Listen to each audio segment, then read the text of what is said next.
Next concept है cost of goods sold. ध्यान से देखना, COGS। COGS क्या होता है? कॉस्ट ऑफ गुड्स सोल्ड, मतलब कॉस्ट ऑफ गुड्स सोल्ड, जो सामान आपने बेचा वो आपको कितने का पड़ा। कहाँ यूज होता है? ग्रॉस प्रॉफिट निकालने के लिए। Gross profit is equal to net sales minus cost of goods sold. Net sales minus cost of goods sold.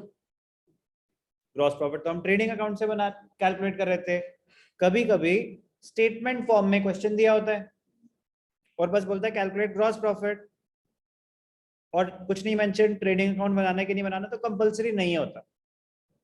तो आप स्टेटमेंट फॉर्म में ये फॉर्मूला यूज करके ग्रॉस प्रॉफिट निकाल सकते हैं। नेट सेल्स, नेट सेल्स क्या होती हैं? Total sales minus sales returns. Total sales minus sales returns, ये हो गए आपके net sales. Cost of goods sold क्या होता है? ध्यान से देखना, बड़ा ही मजेदार कॉन्सेप्ट है ये, कॉस्ट ऑफ गुड्स सोल्ड।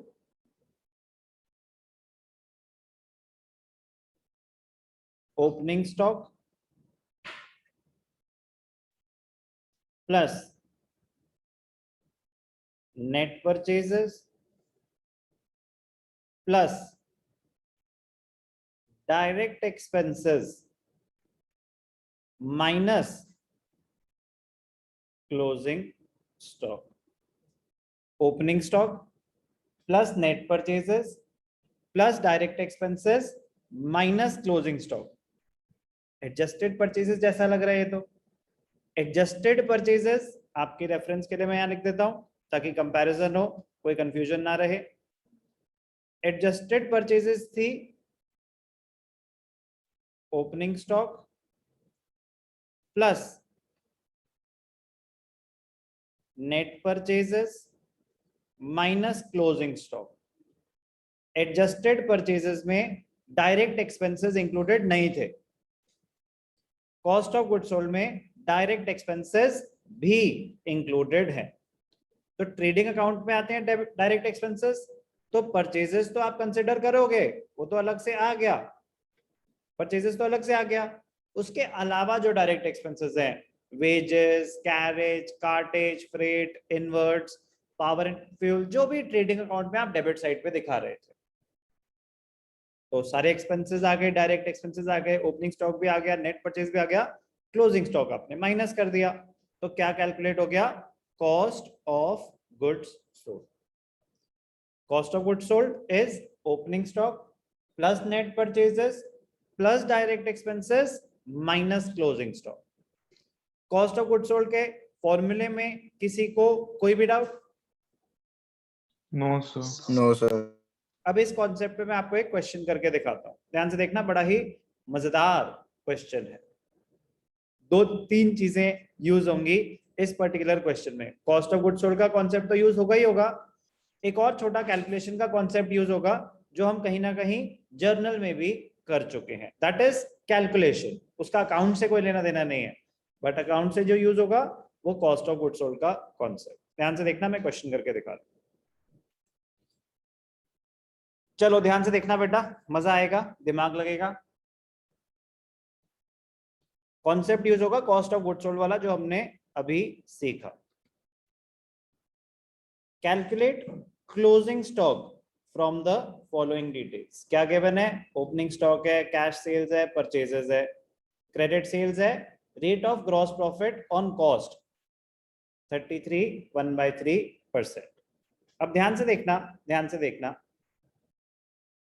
पहले तो सबसे इंपॉर्टेंट चीज, ये ग्रॉस प्रॉफिट ऑन कॉस्ट 33 1/3% का मतलब क्या है? 33 1/3% is equal to 33 into 3 99, 99 plus 100, 100 by 300, which is equal to 1/3. 25% is 1/4, 50% is 1/2, तो 33 1/3% is 1/3. ये क्लियर है? यस और no? Yes, sir. Okay. Yes, sir.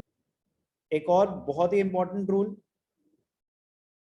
if nothing is specified, gross profit must always be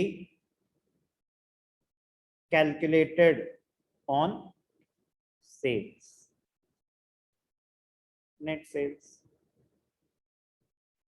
net sales को RFO, revenue from operations भी बोलते हैं.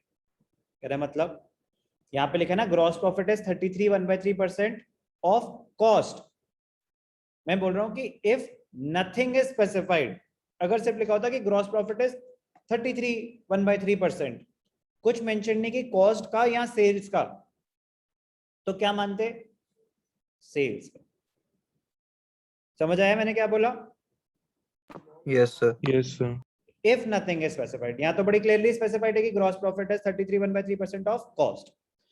अब आपको कैश सेल्स गिवन है, आपको क्रेडिट सेल्स गिवन है, तो टोटल सेल्स तो आप डायरेक्टली निकाल सकते हो, कैश प्लस क्रेडिट, कोई रिटर्न्स तो है नहीं. बट आपको कॉस्ट गिवन है क्या? बोलो जल्दी No, sir. बोलो. नहीं गिवन है. तो ध्यान से देखना, बड़ा मजेदार पॉइंट है.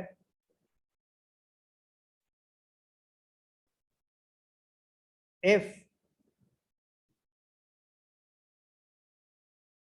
gross profit is given as a percentage, if gross profit is given as a percentage of cost, if gross profit is given as a percentage of cost, but cost is not given, sales are given. Cost means cost of goods sold. Cost यहाँ पे cost of good sold है. Cost मतलब purchase price नहीं, पूरा cost of good sold. If gross profit is given as a percentage of cost, but the cost price is not given, selling price is given, तो ये concept अभी हम सीखेंगे क्या करेंगे. Let the cost be x, let the cost be x. तो gross profit कितना हो जाएगा? 33 1/3% of x, which is equal to 1/3 of x. yes और no? Yes, cost sir. x है, ग्रॉस प्रॉफिट 1/3 ऑफ x है.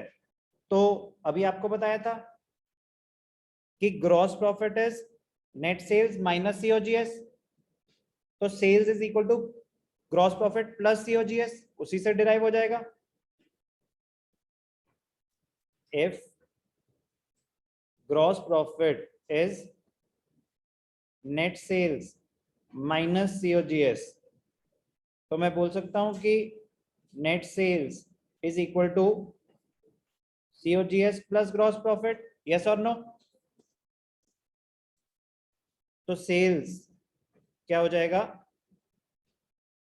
cost plus gross profit.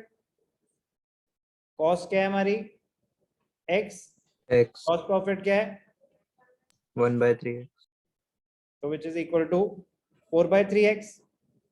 और sales हमारे पास given है 60 + 40 1 लाख. यस और नो? Yes, sir. तो 4/3x इज 1 लाख. तो x is equal to 3 lakh divided by 4, which is equal to 75,000. Therefore, cost is 75,000. यहां तक पहुंच गए सब? Yes, sir. अब कॉस्ट क्या होता है? कॉस्ट का फॉर्मूला है opening stock plus net purchases plus direct expenses minus closing stock.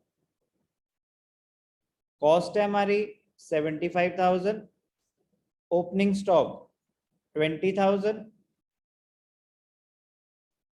Net purchases 70,000, direct expenses अगर गिवन नहीं तो वो 0 है, minus closing stock. Closing stock तो हम अभी निकालेंगे, ध्यान से देखना। तो यहां तक पहुंच गए हम। 75,000 is equal to 20 plus 70 plus 0 minus closing stock. अब क्लोजिंग